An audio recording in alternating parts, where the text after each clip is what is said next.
Yeah, just a quick review of Penn Championships Tennis Balls. They say these are America's #1 selling ball. A few points about them, briefly. They're available in extra duty or regular duty. So make sure you pay attention to that. They have a natural rubber construction for a consistent feel and reduced shock. They also have this interlocked wool fiber for longer wear.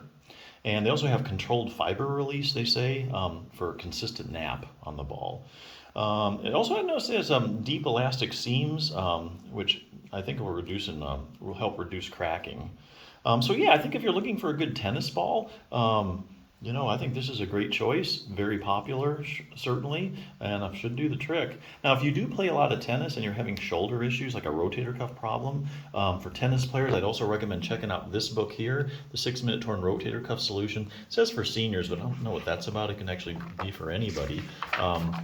Basically, if you have any kind of a shoulder issue, strengthening your rotator cuff and getting more stability in your shoulder joint is going to help any kind of shoulder problem. But if you specifically have a rotator cuff tear, that's where this book really shines. Just real briefly, basically, this goes into what is the rotator cuff, because a lot of people don't know. Your shoulder is a shallow ball and socket joint. It depends heavily on muscles for support.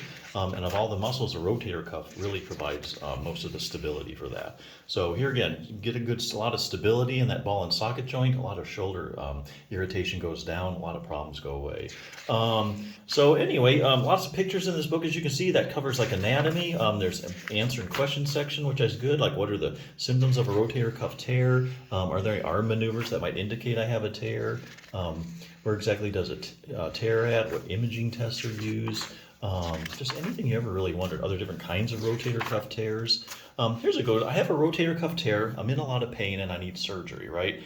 Well, not necessarily. So this is a very evidence-based book. To answer that question, they looked at studies where they take a bunch of people with rotator cuff tears, and then they'll measure the size of the tear, and then they'll also run a pain scale to see how bad everybody's hurting, trying to look at some kind of correlation. Well, the problem is they found people in these studies that have maybe big tears that have no pain at all. So it's entirely possible to have an asymptomatic rotator cuff tear, have a big tear and no pain. Likewise, they find people with small tears that are in a lot of pain. So surgery is not something you want to really jump into, because your problem may not be a rotator cuff, even though you have shoulder pain, because you could have an asymptomatic tear, even though they found a tear. It could be something else that's really your problem. So no need for the rotator cuff repair. What will happen if I just leave my rotator cuff tear alone? Here again, looks at the long-term follow-up studies where they take groups of people that have a torn rotator cuff and don't get any treatment. They follow them over, like 5 or 10 years, and they see, hey, does it get better, same, worse? Let's see, here's probably the best one. How does exercise compare to surgery when it comes to treating your torn rotator cuff?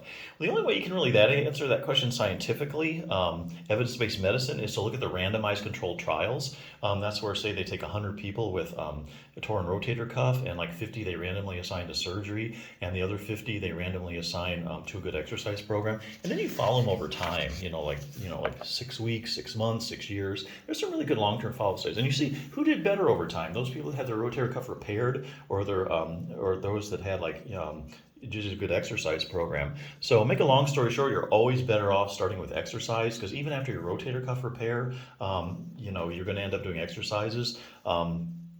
Basically going to end up at the same place, what the studies are finding.